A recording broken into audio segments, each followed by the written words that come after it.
Oui, moi c'est Emmanuel Mokwele, expert en santé publique, chef de service de la chargé de la recherche au Programme national d'éradication de la drépanocytose, actuellement aux études au Portugal à Lisbonne. Ah, merci beaucoup, Monsieur Mkwele. Euh, Amani Chamavu.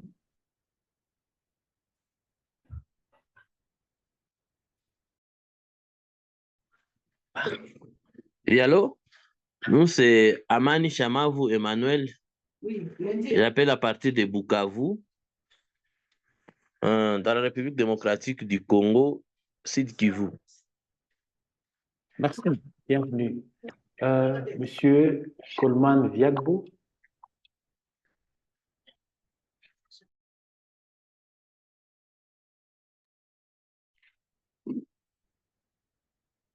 Oui, Monsieur Viagbo, Coleman.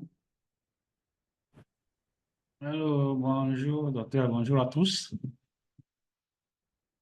Je réponds au nom de Bonjour. Viagbo Comelan. Je suis ingénieur sanitaire spécialiste WASH et je suis à la direction régionale de la santé du Grand Lomé au Togo. Merci. Ah, merci beaucoup de nous de joindre à partir du Togo. Merci beaucoup. Que ça va aller. Oui, prof Boulaboula, ça marche. Je vous entends. Oui. Alors, nous allons demander à Monsieur Adama, Trésor Merindi. Je pense que c'est une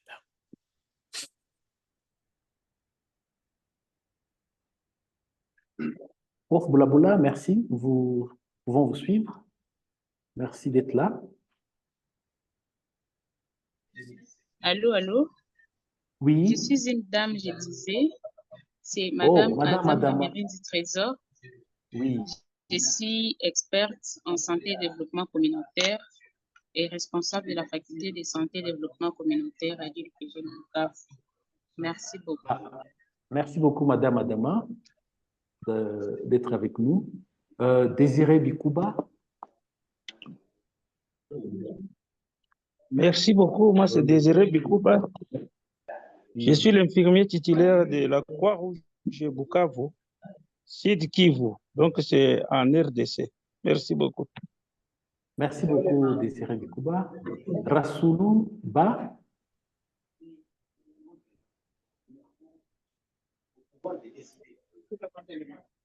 Oui, bonjour tout le monde. Moi, c'est Rassoulouba, je suis ingénieur sanitaire spécialiste WASH. Actuellement, je suis à la retraite pendant l'épidémie de la pandémie du Covid. J'ai dirigé le comité IPC de l'AMS au niveau du course de Dakar. Merci. Merci, Monsieur Rassoulou. Alors, nous avons Madame Kanika qui est là.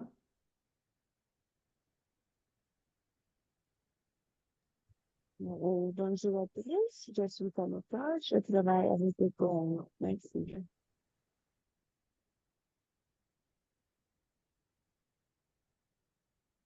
Ok, merci.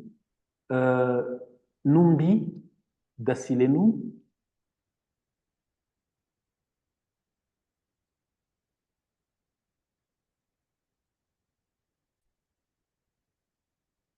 Numbi Dasilenu. Peut-être le temps que...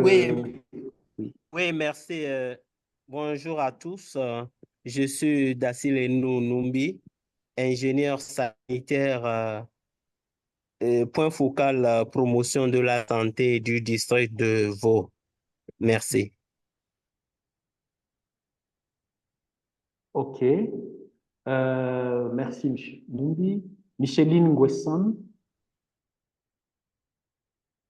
Bonjour à tous, je suis Dr Nguessan Micheline, je suis médecin biologiste au centre hospitalier et universitaire de Boaké, au centre de la Côte d'Ivoire. Ah, merci beaucoup, Micheline Wessam, de vous connecter à partir de la Côte d'Ivoire. Babi Ekumbo.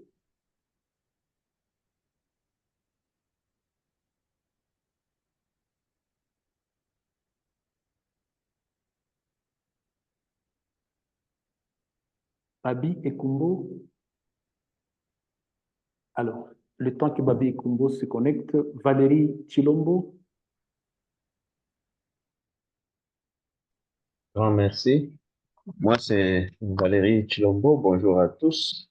Je suis spécialiste en prévention et contrôle des infections et membre de SCPCI.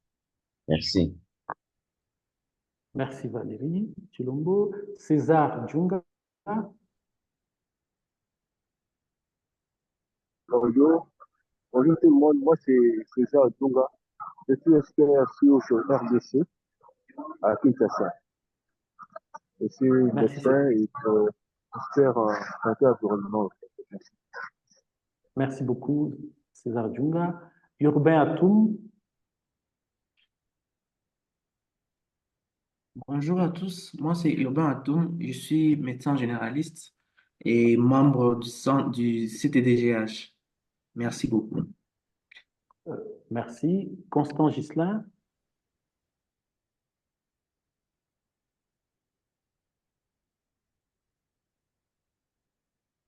Le temps que Constant Ghislain se connecte, Martin Migombano.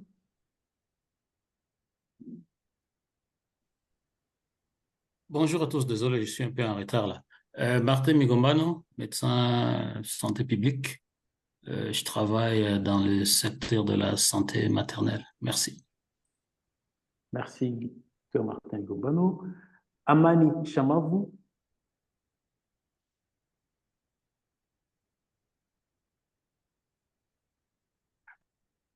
A priori, Amani Chamavu a quelques soucis de connexion pour l'instant. Alors, nous disons bienvenue au professeur Boulaboula Ali, qui est l'orateur de ce jour. Le professeur Boulaboula Ali n'est plus à présenter dans ces séries de webinaires. Vous les connaissez tous. Il est médecin et professeur de maladies infectieuses et parasitaires.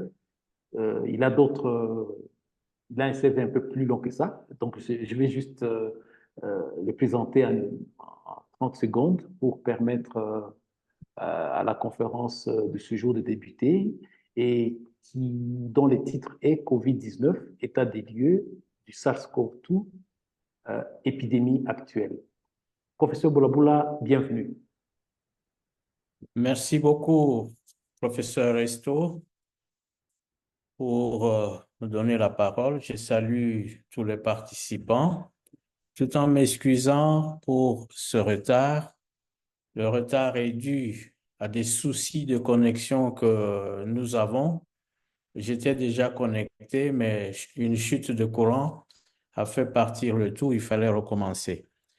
Nous sommes là. Alors, je pose la question au professeur Resto. Est-ce que vous allez faire défiler pour moi les diapositives ou bien je les aligne moi-même? Ou bien je peux demander au docteur Valérie. Exact, il peut le faire, oui. Docteur Valérie?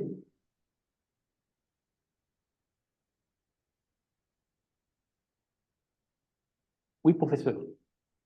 Docteur Valérie, est-ce qu'il n'a pas... Oui, nous sommes à la diapo 2. Il a réussi à... Eh bien, merci. Nous allons commencer comme c'est affiché. Là, nous avons le plan qui nous donne en premier l'épidémiologie. On va parler de l'agent, des variants et aussi de la répartition de ces variants. Ensuite, on va rappeler la symptomatologie, la protection contre les flirts, les mesures PCI, la conclusion et enfin à retenir. Diapositive. Bien, l'agent causal, je n'ai pas commencé par le rappel. Je voudrais dire que l'épidémie de COVID-19 a commencé en Chine et ça s'est répandu sur toute la Terre, ce qui a causé une pandémie déclarée par l'Organisation mondiale de la santé. La même organisation a dû proclamer aussi la fin de la pandémie. En proclamant la fin de la pandémie, peut-être que le commun des mortels a cru que l'épidémie était terminée, la maladie, le virus était éliminé. Non. Le virus est là et continue à causer des cas de COVID-19. Alors, SARS-CoV-2, c'est l'agent causal de la COVID-19. Le virus responsable de cette COVID-19 est un virus à ARN, acide ribonucléique. Alors, lors de sa réplication chez l'hôte, le virus copie son matériel génétique avec possibilité d'introduire des mutations. Alors, les mutations comme telles sont des erreurs de copie. Alors, parler d'un nouveau variant, c'est lorsque on a un nouvel assortiment de mutations qui est observé chez plusieurs virus SARS-CoV-2 et qui constitue un groupe homogène. Donc, nous avons des mutations répandues ou accumulées chez plusieurs virus SARS-CoV-2 et de ce fait, ils constituent un groupe homogène et on peut parler d'un nouveau variant. Alors, il y a 5 variants de SARS-CoV-2, alpha, bêta, gamma, delta et omicron, qui ont été qualifiés et classés comme préoccupants par l'Organisation mondiale de la santé. Pourquoi cette surveillance? Eh bien, ces variants sont surveillés parce qu'ils sont plus contagieux, parce qu'ils échappent à l'immunité post-infection et vaccination et sont parfois associés à un risque accru de maladies graves. Diapositive. Alors, c'est quoi un variant? Un variant a subi plusieurs mutations. Mutations susceptibles de modifier ses caractéristiques virologiques ou impact épidémiologique. Un exemple, ces variants ont la facilité de se transmettre par rapport à d'autres virus de la même génération. Alors ici, nous avons sur cette figure la représentation schématique de la filiation génétique de variants Omicron. Alors, si vous regardez bien, c'est en petit, nous partons de Omicron. Omicron, et par là, nous allons jusqu'à BA2.85 et qui va aboutir à JN1. Alors, nous verrons dans les diapositives à suivre que JN1 à d'autres variants comme JN1, 1.7, 1.18, nous avons KP2, KP3 et LB1, qui est le tout récent variant parmi ces 4 qui sont sous surveillance en étude pour voir leurs caractéristiques. Donc, LB1 est le tout récent. On peut avancer.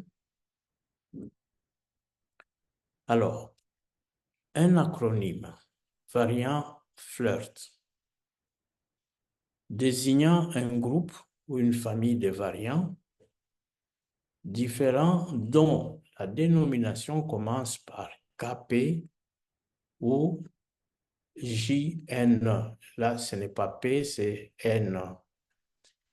KP3, KP3.1, KP2, JN1. Alors, ces variants portent presque les mêmes mutations, semblant acquis indépendamment. Donc, ils ont pratiquement les mêmes mutations avec quelques différences et ces variants et ces mutations ont été acquises indépendamment. Alors, ce fait est qualifié de l'évolution convergente. Diapositive. Alors, FLIRT ou FLIP, ce sont des mutations particulières qui se réfèrent à des positions spécifiques de la protéine spike. Spike, c'est comme la pointe, donc la protéine de pointe. C'est cette protéine-là, pour rappel, qui permet au virus de s'attacher au récepteur ACE2. Il y en a beaucoup dans notre organisme et c'est par ce récepteur que ce virus entre dans l'organisme. Alors, quelles sont ces mutations? C'est 356, 346 et 572. Alors, quels sont les avantages de ces mutations? Eh bien, dans le groupe de ces variants FLIRT, l'avantage est d'échapper à la reconnaissance par les anticorps, c'est-à-dire la mutation qui est en position F456L et R346T. Hein, ces lettres-là forment FLIRT. Donc, grâce à ces mutations, ce variant peut échapper au mécanisme de défense de l'organisme. Alors, le désavantage, c'est qu'il y a un affaiblissement de leur capacité de liaison aux récepteurs des cellules cibles. Hein, parce que ces mêmes récepteurs pouvaient, ces mêmes sites qui sont disparus du fait des mutations pouvaient favoriser leur attachement à des cellules, à des récepteurs des cellules cibles. Je me reprends. La conséquence de la perte des cibles des anticorps fait que aussi ces virus n'ont plus la même facilité pour se connecter sur les récepteurs qui peuvent leur permettre d'entrer dans l'organisme. Alors, qu'est-ce qui se passe? Il y a une mutation en position 572 et c'est une conséquence de la réduction de la capacité des sites de liaison au récepteur des cellules cibles. Alors, cette mutation, donc 572, semble redonner au virus une forte liaison à la cellule cible et la possibilité de s'introduire dans cette cellule, ce qui fait qu'il y a infection. Diapositive. La répartition géographique. Alors, les variants de Omicron circulent dans le temps et dans l'espace. Le variant JN que nous avons vu sur le tableau de la filiation génétique, eh bien, ce variant circule largement dans le monde et s'est diversifié génétiquement pour donner des sous-lignages. Et je l'ai dit il y a quelques instants que le variant LB1 est le plus récent qui porte 2 mutations supplémentaires sur la protéine pointe. Donc, le F456L et le R346T. La répartition des variants, nous avons KP2 et KP3 depuis le début de 2024 qui se succèdent dans le temps et dans l'espace aux États-Unis. KP2 connaît son extension en Europe, extension qui est récente, depuis le mois de mai, le mois de juillet. Alors, en Afrique, je n'ai pas eu beaucoup où je n'ai pas du tout eu, c'est la seule référence que j'ai. Nous avons le variant BA287.1 qui a été isolé en Afrique du Sud seulement.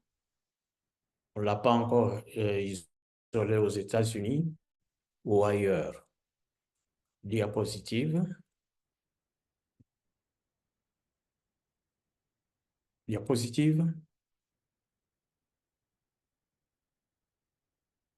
La symptomatologie. Eh bien, les spécialistes disent que la symptomatologie demeure la même que les autres variants passés de Omicron et qu'elle est identique à celle de JN1. Eh bien, la période de contagiosité, c'est 4 à 5 jours avant l'apparition des symptômes. Le patient est contagieux avant l'apparition des signes et symptômes et même peut encore le rester quelques jours après la disparition des symptômes. Alors, certains patients étaient porteurs d'un virus vivant détectable jusqu'à 1 semaine après l'apparition des symptômes. Diapositive. Alors, pour rappel, la symptomatologie est constituée d'une fièvre ou sensation de fièvre, des signes respiratoires comme une toux, un essoufflement ou une sensation d'oppression dans la poitrine, des maux de tête, des courbatures, une fatigue inhabituelle, et surtout dans le genre féminin, une perte brutale de l'odorat sans obstruction nasale, une disparition totale du goût et on peut avoir même une diarrhée. Avant de passer à la protection, je voudrais dire, allô, bonjour, Nous sommes en pleine présentation. Nous sommes en pleine présentation. Merci. OK, merci. Merci. Bye bye. Excusez-moi, je répondais à un appel pour la même présentation ici. Alors, je voulais dire que pour plusieurs spécialistes, ils trouvent que la symptomatologie actuelle de la maladie semble donner un tableau bénin. Ce n'est pas le tableau bruyant connu des cas de variants antérieurs comme Omicron lui-même et Delta ou autres. Alors, cela ne veut pas dire que les virus ou les mutants que nous avons maintenant sont bénins. Ceci s'expliquerait par le fait de l'accumulation de l'immunité suite à des vaccinations, suite aussi à beaucoup de gens qui ont fait la maladie et que maintenant, petit à petit, la maladie n'est plus aussi grave. Mais attention, parce que les personnes à haut risque, ça veut dire les personnes fort âgées, les immunodéprimés et tous ceux qui peuvent avoir des comorbidités, eh bien, ces personnes-là demeurent à risque et peuvent faire une maladie grave qui peut même les emporter. Donc, ce n'est pas la grande maladie pour ceux qui sont vaccinés, qui sont protégés, mais pour ceux qui sont à haut risque, ça peut faire une maladie grave. Alors, la protection contre ces variants, il faut dire que les patients qui ont contracté la COVID, une infection causée par la variante JN1, confère une protection suffisamment forte contre les différentes variantes flirt. Pourquoi? Eh bien, parce que la différence entre JN.1 et les autres variantes qui lui sont descendantes réside dans le changement d'un ou deux acides aminés. Ce qui fait que il y a d'autres sites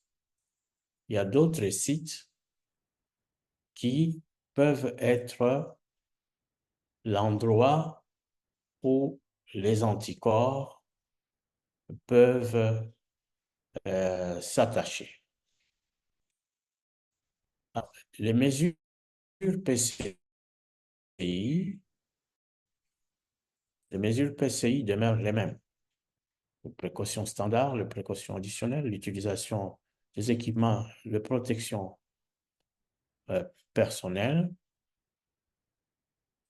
Donc, nous avons le même assortiment de protection qu'on peut déployer en milieu de soins, dans toutes les cliniques, là, partout où on reçoit les malades, mais aussi chez des personnes qui reçoivent des soins à domicile, mais aussi de façon individuelle.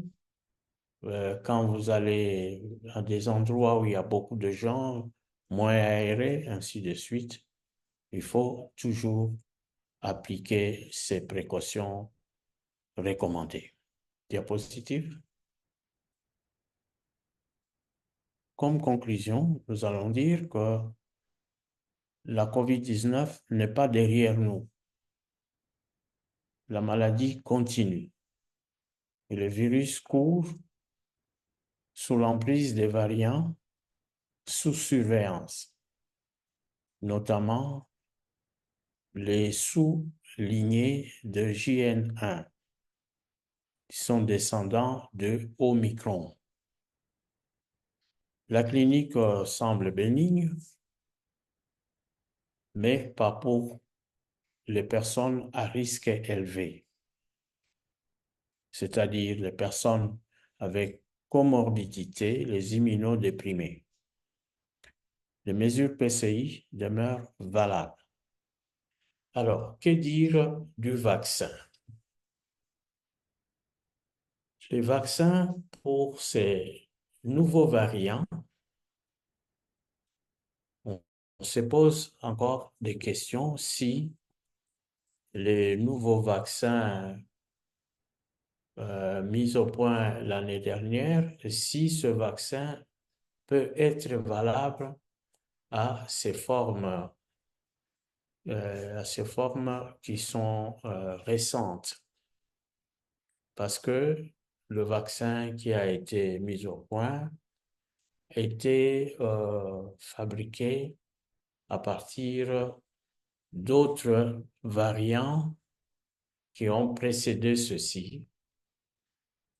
Et malgré tout, les recommandations des organismes comme la CDC, l'OMS et tant d'autres d'utiliser ce vaccin ne sont pas encore suivis.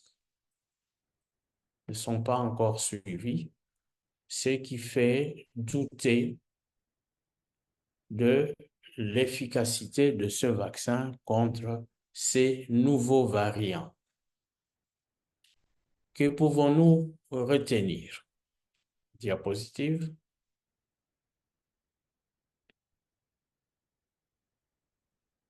À retenir les mutations de SARS-CoV-2 menant à des variants sous surveillance, notamment les flirts, ont un impact sur la transmissibilité du virus, mais aussi à l'échappement aux mécanismes de défense.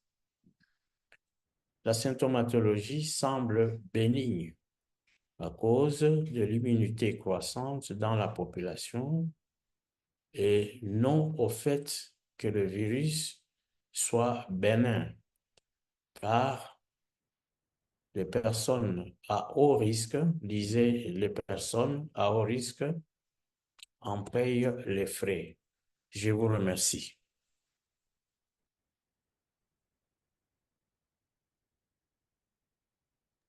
Merci beaucoup, professeur Boulaboula, pour cette présentation. Merci de nous avoir rappelé les éléments essentiels par rapport à la COVID-19. Vous avez parlé de son apparition en 2019, comment elle a commencé en Chine et elle s'est étendue à tous les pays du monde, tous les continents, sur tous les continents. Vous avez parlé de l'agent causal qui est le SARS-CoV-2, disons, le virus. Et vous avez évoqué les questions des différents variants qui sont qualifiés de variants préoccupants par l'Organisation mondiale de la santé, compte tenu de la gravité de la maladie, de la facilité de transmission ou de l'échappement immunitaire, et aussi de leur contagiosité, et pour certains variants du risque élevé d'être à l'origine des maladies graves. Vous avez parlé du variant FLIRT, et les mutations qui sont acquises. Vous avez aussi parlé de la symptomatologie qui semble ne semble pas être sévère chez les personnes immunocompétentes. Par contre, chez les personnes avec comorbidité et les personnes âgées, le risque demeure. La question de la PCI a été abordée. Les mêmes mesures de PCI demeurent valables. Pour le vaccin, pour l'instant, pas d'évidence certaine par rapport à l'efficacité pour les nouveaux variants. Voilà en quelques mots. J'ai essayé de faire un petit résumé. J'espère que j'ai été fidèle pour Boulaboula. Et à ce moment, je pense que je vais inviter les participants à à poser des questions, à faire des commentaires, et voilà, le débat est ouvert. Merci.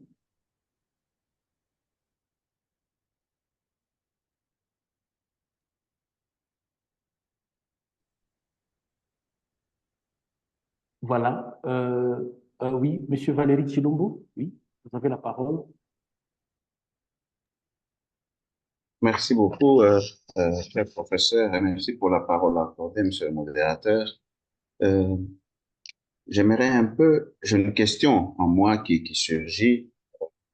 Lorsque les mutations arrivent et que les sites de fixation au niveau des cellules sont également modifiés, ça veut dire que je peux comprendre que l'endroit où le virus venait se fixer, la clé ou la serrure, soit que la clé, soit que la serrure a été modifiée. Ça peut être au niveau d'une cellule, ça peut être au niveau du récepteur, au niveau de la protéine elle-même, spike. Alors, est-ce que cela ne serait-il pas en faveur aussi de la diminution de la sévérité?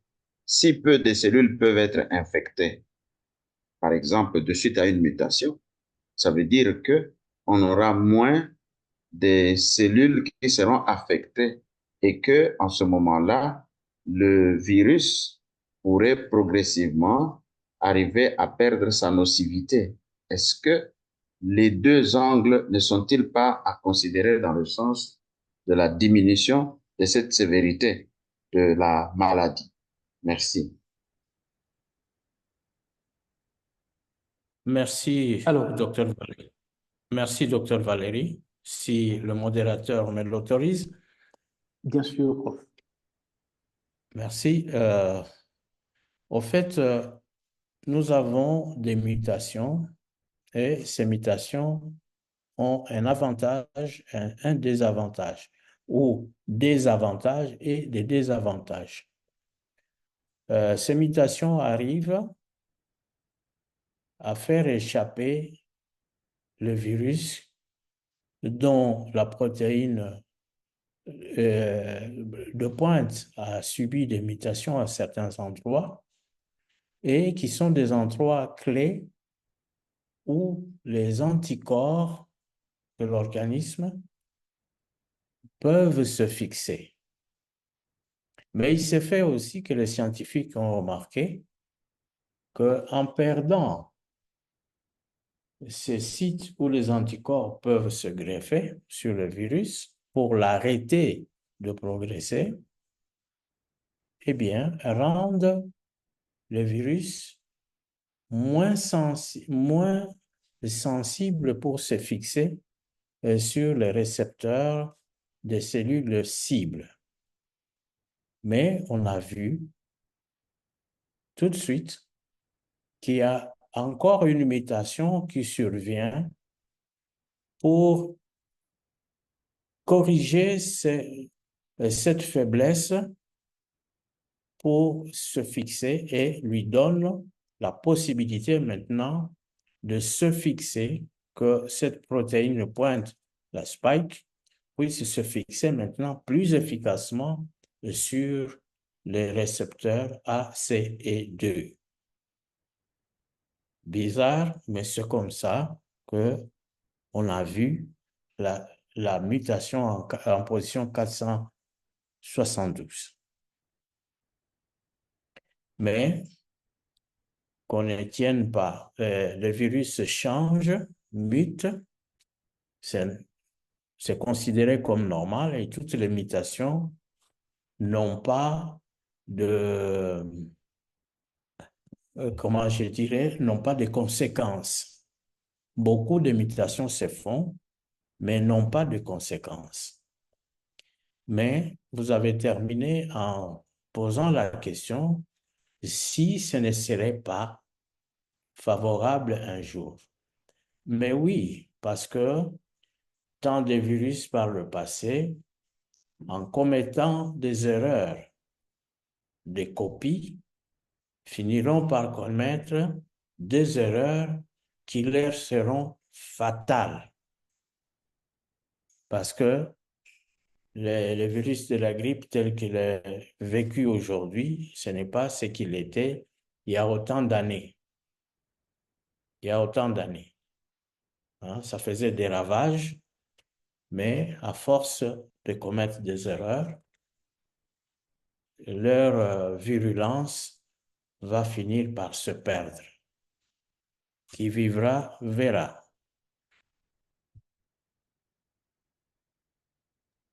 Merci, professeur, pour la réponse. Il y a une autre question dans le chat. Euh, elle vient de Madame Adama. Elle dit, la question est de savoir quels sont les efforts fournis pour que ce nouveau variant ne puisse pas ravager les communautés. OK. Ces nouveaux variants sont sous surveillance. Et les appels des scientifiques sont tels que les décideurs, les gouvernants puissent encore redoubler d'efforts dans la recherche, dans l'information des populations, parce qu'on a tendance à croire que la proclamation par l'OMS de la fin de la pandémie était la déclaration de la mort du virus.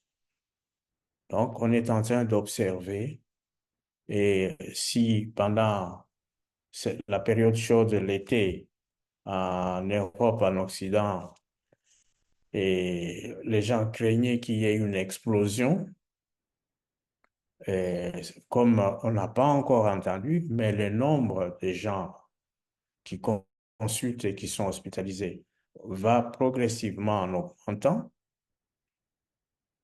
Je pense que l'effort d'information est nécessaire pour que les gens changent leur mode de vie. Mais ce n'est pas fini, on attend encore. Au début des mois qui sont froids en Occident, que c'est possible que ça éclate. OK, merci. Nous avons deux mains en l'air. Disons, il y a deux personnes qui demandent la parole. Mais entre-temps, il y a une autre question dans le chat. Je vais la lire rapidement avant d'aller à Valérie Chilombo et Swad Yaoui. Je commence par Emmanuel Mukwele. Qu'en est-il des vaccins utilisés actuellement, leur type et durée de protection, surtout pour la nouvelle variante du virus? Voilà. Cher professeur. Bien, ceux qui ont reçu ces vaccins, ils ont permis à leur donner l'immunité nécessaire, la résistance nécessaire. Il y a le nouveau vaccin ou le vaccin qui a été remis à jour à partir d'une souche d'un variant Omicron l'année dernière, mais que les gens n'utilisent pas encore, du moins à large échelle, ce qui fait craindre les autorités sanitaires ou les scientifiques, comme quoi est-ce que les variants qui sont nouveaux peuvent-ils protéger ces personnes qui tombent malades? Mais est-il que les gens qui ont fait la COVID avec le variant JN1, ces personnes-là développent des mécanismes de protection contre les différents variants qui descendent de JN1. Mais ceux qui ont été infectés par des variants qui sont antérieurs à JN1, la réponse n'est pas efficace. Voilà ce que je peux dire. Merci, prof, pour les réponses. Valérie Chilombous, vous avez la parole.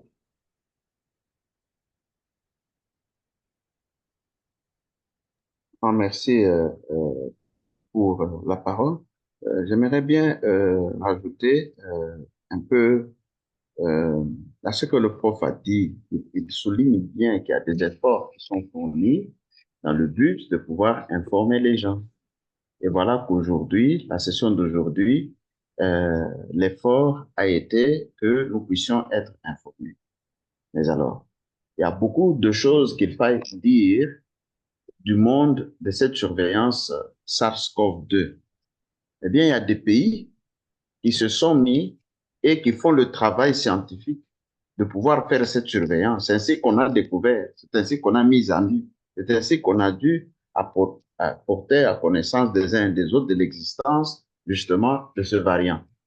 Il y a des pays où rien n'est fait, absolument rien n'est fait. Il y a des pays où il est devenu tabou de parler de COVID-19 parce que, avec la théorie conspirationniste, on a complètement tout abandonné. Maintenant, parlant du vaccin, il y a des pays où le vaccin était systématiquement donné, où on faisait des rappels. On est resté justement à des programmes qui peut-être demandent à ceux qui sont à risque de faire des formes sévères de pouvoir recevoir les vaccins. Et le prof a dit que vu que l'immunité communautaire s'est sérieusement accrue, du fait que les gens se sont infectés, de nouveau surinfectés ou quelque chose de ce genre, qu'il y a une certaine immunité qui s'est établie et du coup, on a fait tomber le programme vaccinal pour le réserver à quelques individus et même probablement à certains qui voyageraient vers des pays qui exigent encore qu'on puisse être vacciné. Donc, il y a toute une série de variations dans les approches par rapport à ce nouveau mutant et ou à ces nouvelles variantes. Et aussi qu'il faille noter que les uns et les autres, par rapport au programme scientifique, sont restés sur le programme de recherche de surveillance. Il y en a qui, par rapport au programme systématique de santé publique, sont restés sur le programme de surveillance. Mais il y a, dans la plupart des pays, notamment des pays africains, où absolument rien n'est fait. Donc, c'est assez mitigé. Merci beaucoup. Ce que j'ai voulu un peu ajouter est que nous, par exemple, la République démocratique du Congo, qui voudrait encore entendre parler de ce vaccin? Qui voudra encore entendre parler de Covid? Et pourtant, ça existe. Certains seraient en train de faire actuellement des Covid avec des grippes qui se font, avec certains symptômes qui sont tout à fait similaires à ceux de la Covid. Merci. Merci beaucoup, Valérie Chilombo, pour vos observations et vos commentaires. Saoud Yaoui, vous avez la parole, s'il vous plaît. Oui, merci. Merci beaucoup pour la présentation qui est très pertinente et de nous avoir rappelé que la COVID, elle existe toujours. La COVID-19 pose toujours un problème de santé publique, quand même si le tableau il est bénigne. Mais donc, il y a un public cible qui est immunodéprimé, qui peut faire des formes graves et peuvent le virus entraîner des décès. Donc, tout le monde parle d'échappement de l'immunité et de la résistance à la vaccination. Est-ce que ce nouveau variant, est-ce qu'il y a possibilité d'intégrer ce nouveau variant dans la vaccination d'avenir? Et une autre question, nous en Tunisie, nous avons un traitement antiviral qui s'appelle la Paxlovid. Est-ce que ce Paxlovid échappe aussi, et résiste aussi à ce type de variant ou non? Le Paxlovid, on le donne pour les malades qui seront hospitalisés et qui pourront faire des formes graves. Pour éviter donc les formes graves, on le donne. Est-ce qu'il est donc résistant ou bien il reste toujours efficace pour ce type de variant? Merci, docteur Souad, pour les apports et vos questions. Je pense que il faudrait, si il y a les vaccins qui peuvent arrêter ces nouveaux variants, il faut les intégrer parce que les virus ne vont pas arrêter à muter. Donc, c'est tout à fait normal qu'un virus puisse,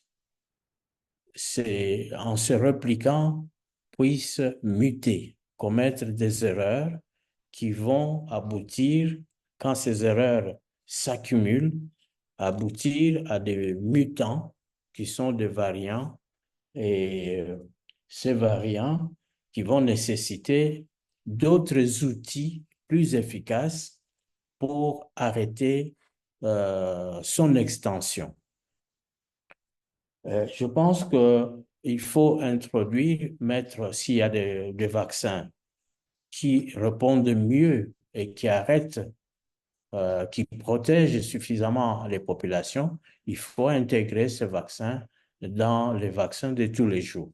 Je pense que nous n'avons pas mieux que de le faire si on a la possibilité. Autre chose, c'est le médicament que vous avez, il a été cité aussi dans la littérature. On peut continuer à le donner. On peut continuer à le donner. Vous avez souligné qu'on le donne à des personnes qui présentent des formes graves de la maladie. Eh bien, ça va continuer à les soulager. Mais j'ai vu quand même dans la littérature une sorte de oui et non, hein, mais on n'a pas encore de recul suffisant parce que ces mutants ou ces variants dont on décrit, c'est à partir, pour certains pays, le mois de mars, hein, mai, juillet, c'est pas très loin, qu'on les remarque suffisamment chez les malades, mais aussi beaucoup plus dans les eaux usées. Hein, c'est là où les scientifiques les trouvent aussi, à des endroits où on n'a pas de malades avec ces variants, mais on les trouve dans les eaux usées. Si on les trouve dans les eaux usées, c'est que c'est éliminé par les individus et dans les eaux ou dans les déchets qu'ils éliminent, hein, qu'on puisse les trouver dans les eaux usées. Voilà, je pense qu'il faudrait avoir du recul pour donner des bonnes réponses à toutes les hésitations qu'il y a à présent, hein, à défaut d'avoir des preuves. Voilà ma réponse, Dr. Swad. Merci beaucoup. Dr. Swad, vous avez toujours la main levée. C'est une autre question ou... Non, non, c'est okay. une ancienne. Voilà, je vais L'ancienne. la baisser. Ah Voilà. ben, ok, d'accord. Voilà, est-ce qu'il y a une autre question ou une préoccupation ou un commentaire?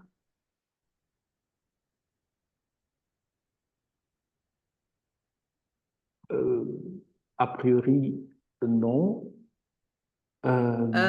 Oui, juste une troisième question. Oui. J'allais la dire, mais Allez. j'ai oublié. Donc, vous aviez parlé des symptomatologies, donc fièvre avec troubles respiratoires, troubles la perte de la gustation, mais il y a un symptôme qui est le diarrhée. Est-ce que donc le diarrhée elle est dominant dans le tableau par rapport aux autres variants? Est-ce que pour ce type de variant, le symptôme diarrhée il est dominant ou non? Parce que nous en Tunisie nous avons enregistré une augmentation de pourcentage de diarrhée par rapport donc à l'année dernière. Nous faisons plus les tests de Covid puisque tout le monde presque seulement pour les malades hospitalisés ou pour chercher des étiologies ou si donc la maladie donc elle persiste. Dans ce cas-là, on demande c'est pas systématique, on fait plus le dépistage systématique ne se fait plus seulement pour les malades quand on leur cherche donc la pathologie pour des diagnostics étiologiques. Est-ce que donc le diarrhée est dominant dans ce tableau ou non? Parce qu'on a constaté qu'il y a une augmentation de nombre de diarrhées par rapport à l'année dernière. Merci dans notre beaucoup. région. Oui. Merci beaucoup pour cette question, docteur. Mais j'aimerais savoir, cette augmentation de cas de diarrhée arrive-t-elle chez des patients qui font la COVID-19 ou bien dans la population générale? On ne peut pas savoir parce que moi, je travaille dans la direction où on fait des statistiques mensuelles pour le central et nous avons un type de surveillance des diarrhées, qu'on surveille donc le nombre de diarrhées par rapport au nombre total de la consultation. On ne sait pas est-ce qu'il y a d'autres pathologies accompagnées avec ce diarrhée. Nous avons tout juste la surveillance de diarrhée, mais nous avons constaté que le diarrhée, il a augmenté par rapport à l'année dernière dans ma région. Ce n'est pas dans toute la Tunisie. Moi, je travaille à Gibbs, une délégation qui se trouve au sud de la Tunisie. Nous avons constaté qu'il y a une augmentation de la proportion de diarrhée par rapport à l'année dernière. C'est en rapport avec les maladies à transmission hydrique ou bien les maladies virales comme par exemple l'adénovirus, ou bien c'est le COVID qui est responsable. On ne peut pas savoir est-ce que parce qu'on a la surveillance de diarrhée et qui n'est pas accompagnée avec des autres symptômes. Voilà. Merci beaucoup pour cette précision. Alors, moi, dès que vous vous posez la question, ça devient une question de recherche. Il faut maintenant adresser aux responsables sanitaires et vous mettre aussi en contact avec les universités pour que, ne fût-ce que sur un petit échantillon, qu'on puisse voir les coprocultures donnent quoi, les antibiogrammes donnent quels résultats. Eh bien, si ça ne donne pas de résultats, c'est que c'est dû à des virus. Et quel type de virus cause cela?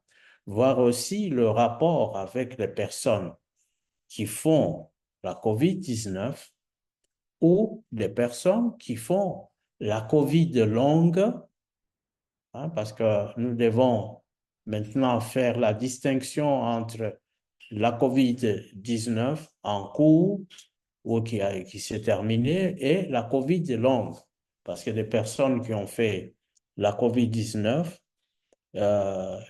jusqu'à peu de 20% de personnes développent ce qu'on appelle la COVID longue ou bien le syndrome post-COVID. Je pense que ce serait intéressant de parler de COVID longue aussi dans les prochaines semaines, si cela intéresse nos participants, on peut toujours le développer. Donc pour moi, c'est déjà une question de recherche, comme vous vous posez la question, de voir les différentes catégories de personnes et surtout, si vous pouvez vous mettre en contact avec des institutions académiques pour étudier, ne fût-ce que sur une petite échelle, les causes de ces diarrhées. Merci, docteur. Merci beaucoup. Je vois qu'il y a une dernière question de Valérie Kilou. S'il vous plaît. Oui, merci beaucoup. Peut-être une intervention pour dire que j'aurais aimé que... Vraiment, je suis très curieux de pouvoir prendre une comparaison. Nous sommes en 2021, 2022, 2023, 2024.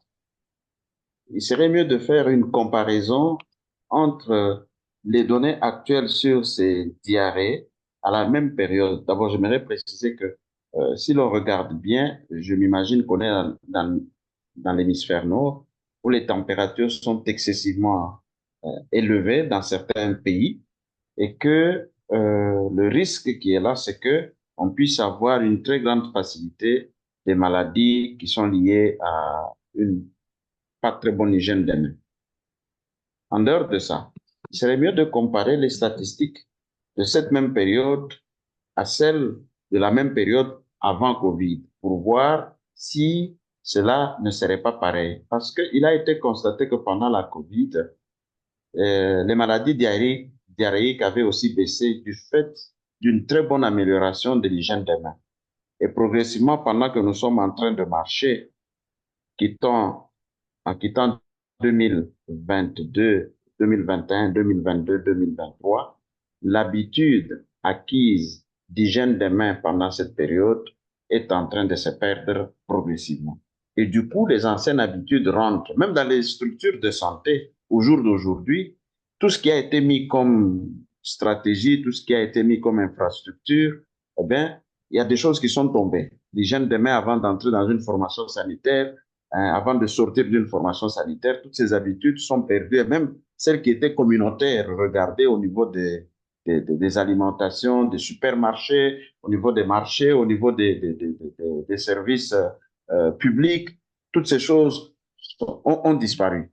Donc, du coup, même les grippes, on va voir qu'on va pouvoir retourner un tout petit peu à des statistiques qui seraient antérieures à la COVID. C'est une question de curiosité, une suggestion que cette comparaison soit faite pour voir un peu l'évolution. Merci bien, professeur. Merci bien, monsieur le modérateur. Merci. Merci, monsieur Valéry Chilombo, pour les suggestions faites à Dr Swad pour essayer de comprendre les phénomènes du nombre élevé des diarrhées dans la région où il travaille.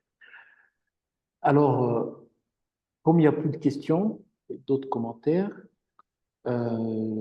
je remercie au nom des organisateurs, je remercie tout le monde qui a pu participer à ce webinaire aujourd'hui.